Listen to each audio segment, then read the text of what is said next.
মাছ বোঝাই পিকআপ লরির সঙ্গে বাইকের ধাক্কায় মৃত্যু হলো এক যুবকের।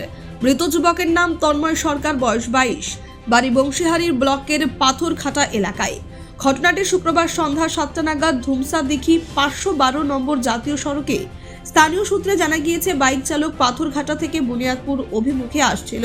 সেই সময় উল্টো দিক থেকে আসা একটি পিকআপ লরি বাইকটিকে সজোরে ধাক্কা মারলে ঘটনাস্থলে ছিটকে পড়ে যায় ওই যুবক। ঘটনাস্থল থেকে লরিটি চম্পট দেয়। পুলিশ ঘটনাস্থলে পৌঁছে পুলিশের গাড়িতে করে উদ্ধার করে রশিদপুর হাসপাতালে নিয়ে আসে।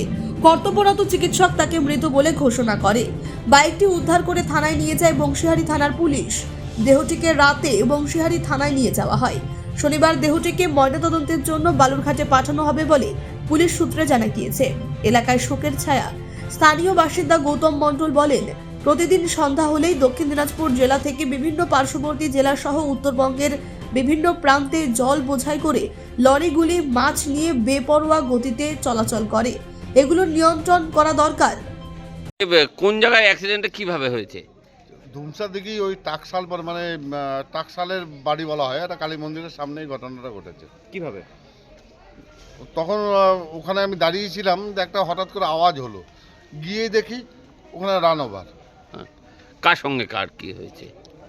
গাড়িটা তো ঠিক বুঝতে পারিনি কোন গাড়ি গেল, কারণ আওয়াজ শুনে দৌড়ে যখন গেলাম, একটা মাছের গাড়ি ছিল, কয়েকটা গাড়িও গেল, তো সম্ভবত একটা মাছের গাড়ি ছিল। মাছের গাড়ির সঙ্গে এই যুবক কি বাইক নিয়েছিল? হ্যাঁ, বাইক নিয়েছিল। তারপরে বাইক নিয়ে ও এক সাইড দিয়েই যাচ্ছিল। বাইকটা যখন গেছে আমরা দেখেছিও যে সে এক সাইড দিয়ে খুব ধীরে ধীরে যাচ্ছে। তারপরে যেটা বুঝতে পারলাম যে গাড়িটা যখন ধাক্কা মারলো, সম্পূর্ণ গিয়ে ওকে গিয়ে বাঁ দিকে মেরেছে। মানে মূলত কি মাছের গাড়ির জল যে নিচে পড়ার জন্যই কি ঘটনা, নাকি ওভারটেক করা? না না না না না, ওভারটেক করা বলতে ওই দিক থেকে গাড়ি আসলো, মাছের গাড়িটা একটা মাছের গাড়ির মতো একটা গাড়ি মনে হলো, আর কয়েকটা গাড়ি, ওই গাড়িটা ওভারটেক করতে গিয়ে একে মারে। মানে এ কোথায়, এ কি বুনিয়াদপুরের দিক থেকে আসছিল? না না, এই পাথরঘাটা থেকে বুনিয়াদপুরের দিকে যাচ্ছিল। হ্যাঁ, আর মাছ বোঝাই গাড়িটা হ্যাঁ, টুয়ার্ডস মালদা। হ্যাঁ, অপোজিট সাইড থেকে। হ্যাঁ, অপোজিট সাইড থেকে। কি নামটাম পাওয়া গেছে? তন্ময়, আমরা দেখে যেটা বুঝতে পারছি সেটা হচ্ছে তন্ময়, এর নাম হচ্ছে তন্ময়, বাড়ি পাথরঘাটা। কি বলবেন এই যে এরকম বারবার?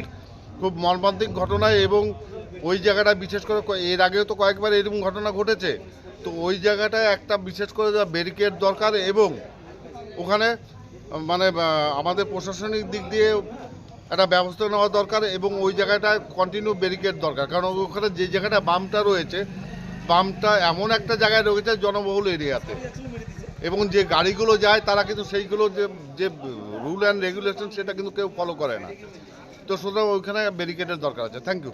আপনার নাম? আমার নাম গৌতম কুমার মণ্ডল। দক্ষিণ দিনাজপুর থেকে অমিত মহন্তের রিপোর্ট, কুলিক নিউজ।